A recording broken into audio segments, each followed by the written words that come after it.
लक्ष्य पाया कहां जाता है राधा? लक्ष्य तो जिया जाता है। मैं कभी तुम पर अधिकार करना नहीं चाहता, कभी तुम्हें प्राप्त करना नहीं चाहता।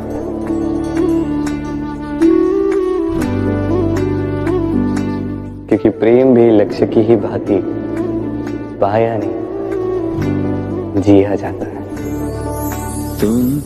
पाने और खोने का उपक्रम व्यापारी का होता है, पुजारी का नहीं। मेरी बांसुरी और तुम मेरे लिए का गीत पूजा हो रहा था, मेरी आराधना। प्रीत हो मनमीत हो राधे, मेरी मनमीत हो। नदी का जल मीठा होता है क्योंकि वो सबको जल देती है।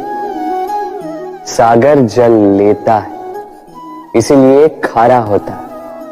और नाला, उसका बहना रुक जाता है और इसी कारण से वो दुर्गंधपूर्ण हो जाता है, किसी काम का नहीं रहता। हमारे जीवन में भी कुछ ऐसा ही होता है। यदि नदी की भांति जीवन में कुछ देना सीखो तो जीवन में मिठास बनी रहेगी। यदि सागर की भांति बांटने के स्थान पर केवल संचय करते रहो तो मन में खटास बढ़ती रहेगी। और यदि नाले की भांति बहना छोड़ दो, कर्म करना छोड़ दो तो किसी काम के नहीं रहोगे। इसलिए बिना किसी विराम के कर्म करते रहो और जो कुछ भी आपके पास है उसे बांटना सीखो। मन प्रसन्न होकर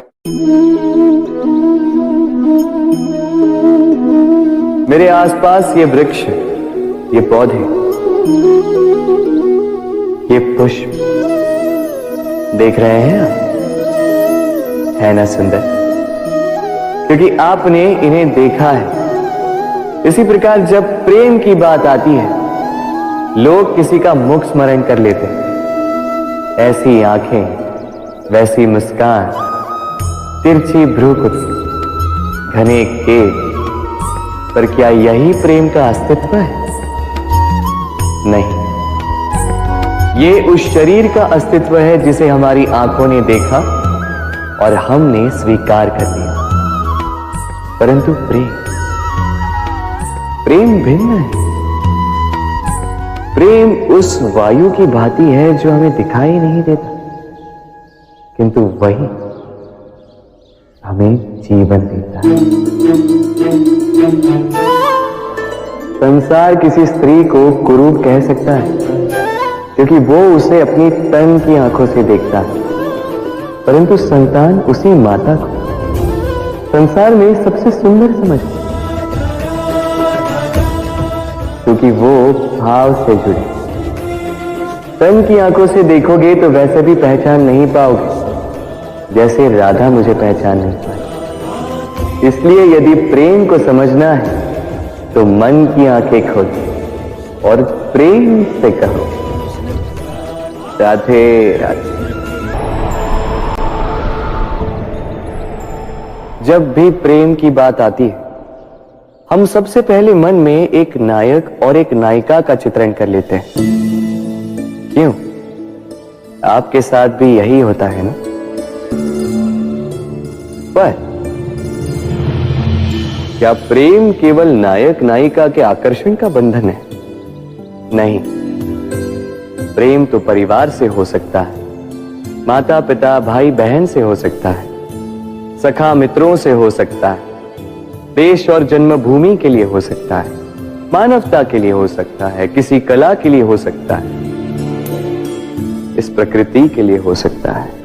पर प्रेम कभी उस पन्ने पर लिखा ही नहीं जा सकता जिस पर पहले ही बहुत कुछ लिखा। जैसे एक भरी मटकी में और पानी आ ही नहीं सकता। यदि प्रेम को पाना है तो मन को खाली करना होगा। अपनी इच्छाएं, अपना सुख सब त्याग कर समर्पण करना होगा। अपने मन से व्यापार हटा दो, तभी प्यार मिलेगा और मन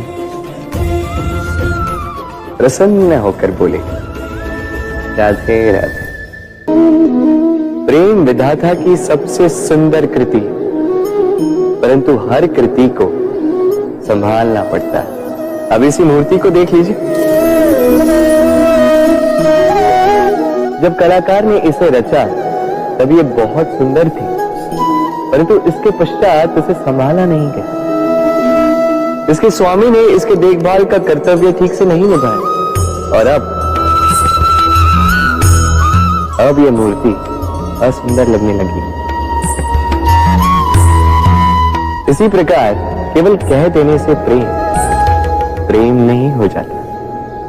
इसके लिए आपको अपने कर्तव्यों को पूर्ण करना होगा। तो देश की रक्षा, परिवार और संबंधियों की सुरक्षा, संतान को संस्कार, जीवन साथी का आभार, ये कर्तव्य जब तक नहीं निभाओगे प्रेम से दूर होते जाओगे।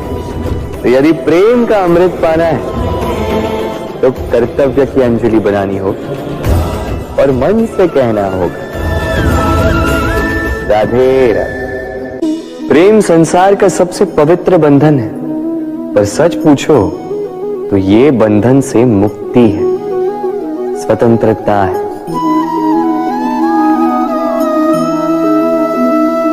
नहीं समझे? समझाता हूं। यदि कोई आपका प्रेम ठुकरा दे, यदि कोई आपका प्रेम समझ ही ना पाए, तो क्या होगा? कुछ उदास हो जाएंगे, कुछ छल करके प्रेम पाना चाहेंगे, तो कुछ बलपूर्वक प्रेम पर अधिकार करना चाहेंगे। किंतु यह आवश्यक नहीं कि जिससे आप प्रेम करते हो उसे भी आपसे प्रेम, क्योंकि प्रेम कोई वस्तु नहीं है, न राज्य है न धन जिसे आप बल से अपने वश में कर सको। प्रेम वो शक्ति है जो आपके लिए हर बंधन तोड़ सकती है, किंतु स्वयं किसी बंधन में नहीं फंसती। तो जिससे भी आप प्रेम करते हो उसे स्वतंत्र छोड़ दीजिए, क्योंकि स्वतंत्रता ही वो भाव है जो जीव को सबसे अधिक प्रिय है। प्रेम सच्चा होगा तो उसे अवश्य समझ में आए। तब तक के लिए निस्वार्थ भाव से प्रेम कीजिए। स्वार्थ हट जाएगा तो प्रेम आ ही जाएगा और मन प्रसन्न होकर बोलेगा, राधे राधे। मनुष्य का स्वभाव है कमाना, संग्रह कर, फिर चाहे वो धन हो, नाते हो, संबंध हो या हो प्रसन्नता। परंतु क्या आपने कभी सोचा है नियति ने यह संग्रह करने की प्रकृति मनुष्य में क्यों डाली? एक बीज से पौधा पनपता है, उसके भोजन से फल संग्रहित होता है। क्यों? इसलिए ताकि वृक्ष उसे स्वयं खा सके? नहीं, बल्कि इसलिए ताकि वो भूखे जीवों में बांट सके। अब आप पूछेंगे कि इसमें वृक्ष का क्या लाभ?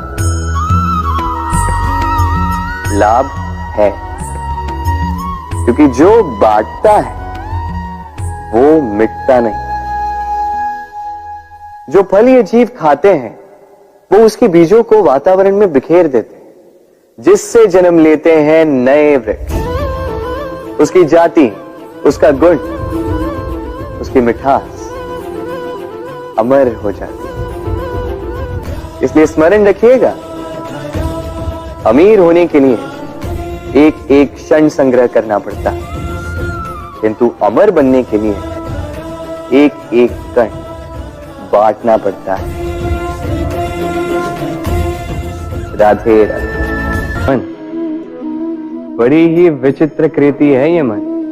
शरीर के किस अंग में बसता है कोई नहीं जानता, किंतु संपूर्ण शरीर इस मन की इच्छा साकार करने के लिए प्रयास करता रहता है। अब यदि मन कुछ खाने का करे तो व्यक्ति उसकी वनो उपवनों की इच्छा साकार करने का माध्यम ढूंढता रहता है। अब यदि मन किसी को शत्रु समझ ले तो व्यक्ति उसे नष्ट करने का हर संभव प्रयास करता है। अब यदि मन किसी से प्रेम करे तो उसकी प्रसन्नता के लिए हर सीमा लांघने के लिए सज्ज रहता है। परंतु जीवन सुखद हो इसके लिए आवश्यक है कि मन खाली हो। इस बांसुरी की भांति भीतर कुछ भी नहीं, न राग है न द्वेष, तब भी तार छेड़ने पर स्वर निकलता है। इसी प्रकार मन को भी भावनाओं से मुक्त रखना आवश्यक है। स्मरण रखिए, मन में कुछ भर के जियोगे तो मन भर के जी नहीं पाओगे। राधे राधे।